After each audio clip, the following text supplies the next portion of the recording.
While searching for something different this Halloween, I came across something with the right mix of Halloween spirit and hidden gem material, so I decided to check out Spirits and Spells.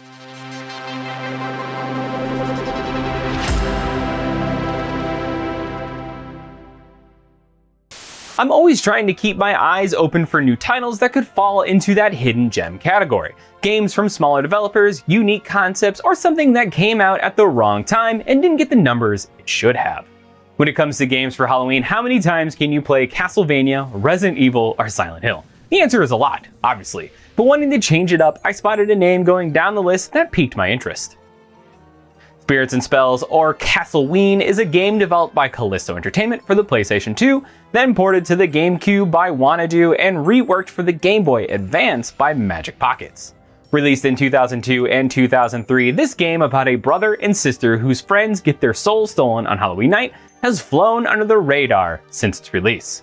If Kalisto Entertainment sounds familiar, you may be aware of Nightmare Creatures. This spooky title was praised when it first launched on the PlayStation, even for the port to Windows in Nintendo 64. Entertainment Weekly even did a blurb about it and oddly compared it to Symphony of the Night.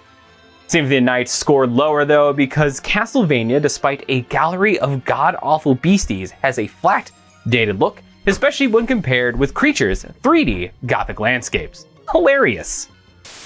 Spirits and Spells is not even close to a horror game, though it sees Kalisto Entertainment revisit the themes of monsters, ghouls, and ghosts. Just more in that kid-friendly trick-or-treat kind of way. The GameCube and PlayStation 2 title is a linear platformer in a generation of gaming that ultimately began to move away from the mere idea that that kind of game could still be fun. Instead, open play fields and complete 3D camera control had become the only way.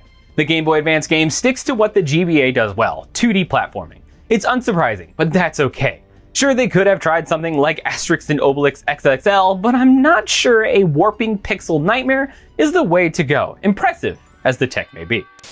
So Spirits and Spells follows Alicia and Greg as they go trick-or-treating one Halloween night with their friends. After arguing and lagging behind, all their friends run into a spooky mansion, leaving them behind. Once Alicia and Greg arrive, they find their friends turned to stone and the boogeyman stealing their souls. A boogeyman that has a very similar look to Sam Hain from the real Ghostbusters. I just had to point that out. So now Alicia and Greg are on a spooky adventure to find their friends' souls and stop the evil boogeyman. The story is the same between all ports, it just obviously looks a bit different for the GBA version. As I said, the gameplay is very on the rails for the GameCube and PS2 versions. You are funneled down a narrow path as you jump over obstacles and enemies. It reminds me a lot of titles like Crash Bandicoot and Spyro, which is what initially drew me to it. If you're a fan of this platformer style from the mid-90s until about 2006, you're probably seeing something that piques your interest. At almost any time, you can switch between the two characters. I say almost because, like many platformers like it, you need to collect little shiny bits through the level. These shiny bits feed into a counter for switching characters. Alicia is dressed as a little witch and can throw her hat at enemies for a long-range attack. Greg, on the other hand, as a little devil, does a close-range swipe with his trident. I could never decide if the hat had some sort of auto-aim. Sometimes it felt like it went directly toward an enemy, sometimes it just didn't. Both attacks have their place though, but that hat is more versatile and safe. But you need to switch characters. It isn't aesthetic or weapon choice only. Alicia can touch and walk on ice and activate the switches for that. She can also vanish into her hat and crawl under certain obstacles. I assume Greg does better with fire, but I never saw that be the case. Greg does have a long jump, which was super annoying to use the first time. I thought you had to activate this power by hitting the floating pumpkins, which is not the case. They can use their powers whenever once they are unlocked in the story. You hold down X for 2 seconds, which seems arbitrary, and he makes a little movement with his trident that isn't immediately apparent.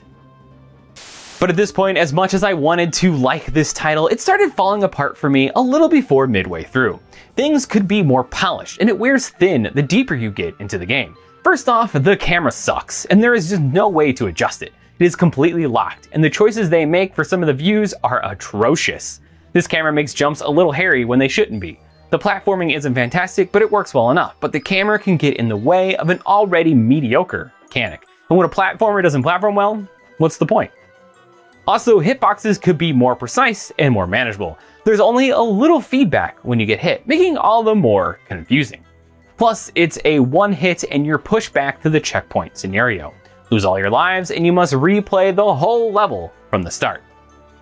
So couple this with the funky camera, sometimes things are a bit on the not fun side. For example, you can find little fairies that give you another hit, but the way the hit detection works, they would just randomly vanish. You eventually start to find souls, some trapped in some device, and you need to break the lasers to get to them safely, though later they will be out in the open as well. I started to feel like the direction of this game was a little undecided, especially when the levels started to just completely repeat, with everything covered in snow and ice for some unknown reason. So nearing halfway through, I started feeling spirits and spells less than I thought I would. The atmosphere and aesthetic are excellent, the story is cute, and even the music, as repetitive as it is, fell right into a specific feeling that I was enjoying, but I'm not sure it was fun. Thankfully, the Game Boy Advance version fares a bit better. Magic Pockets takes the concept of the console version and honestly hones it in much better than the original developer.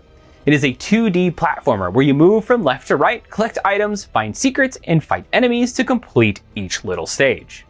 The story is the same, and it even uses the same storybook style to tell it, just no voiceover and missing the moody turning the pages of a book thing.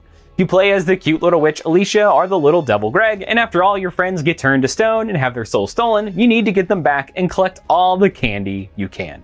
Perfect for Halloween night.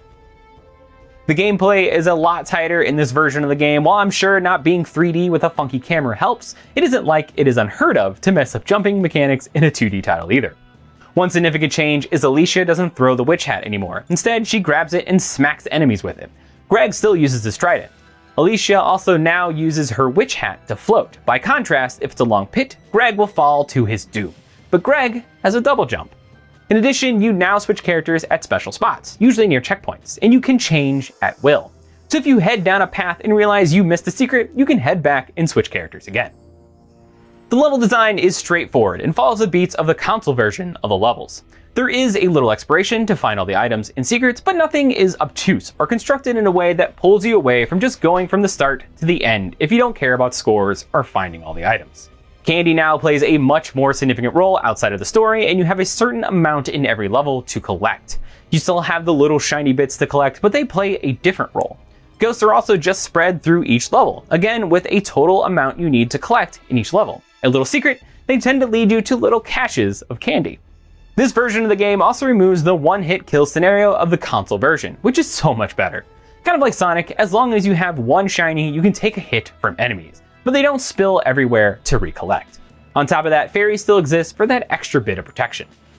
When I switched to this game, I felt way better about it right out of the gate than with the console version. My biggest complaint is it loses some of the charms that the Gamecube and PS2 version has with the design of everything allowed by the 3D models and environments. It also has way worse sound work, and the music is dull and repetitive. Just this one song repeatedly.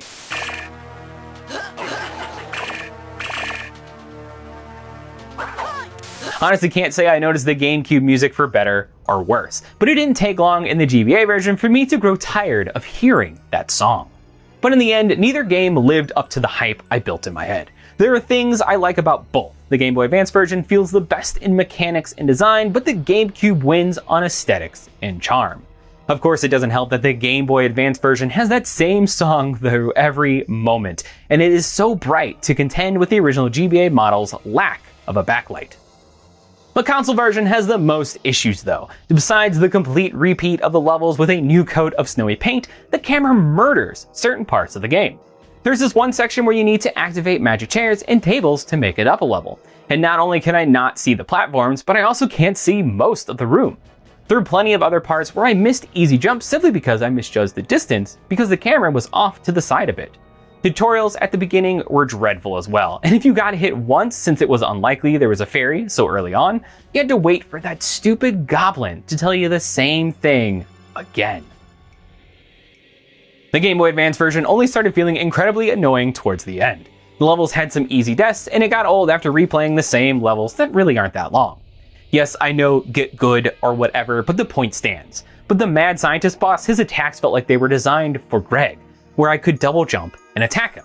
But for some reason, it defaults to Alicia, which has you at the mercy of a giant wave of fire that hopefully will barely touch you from either side. Not exactly going out on a high note. Spirits and spells ended up being those hidden gems I hoped for. I tend to think there is value in everything, so I'm not one to call them bad games, but they didn't have that wow factor either. But if it were a game that I had at release, that one new game I finally had after months of waiting, and the only one I'd have for months more, I would have pushed harder and had that bit of nostalgia today. But if you're jumping in now, I'd go with the Game Boy Advance version above the GameCube version. It is playful, and while not spooky, I enjoy the trick-or-treat vibes. But don't try to purchase either on eBay as of October 2022, because neither is worth $50 to $150. Not even close.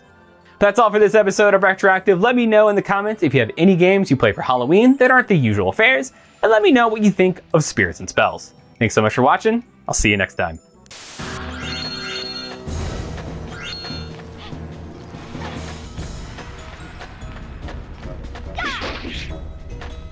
Hey, this is Kevin. Once again, thanking you so much for watching another episode of RetroActive. If you liked it, please hit that like button, subscribe, leave a comment, all the stuff I'm supposed to say. And I also want to remind you that I do have a Ko-fi account and a Discord. Links will be in the description. Bye.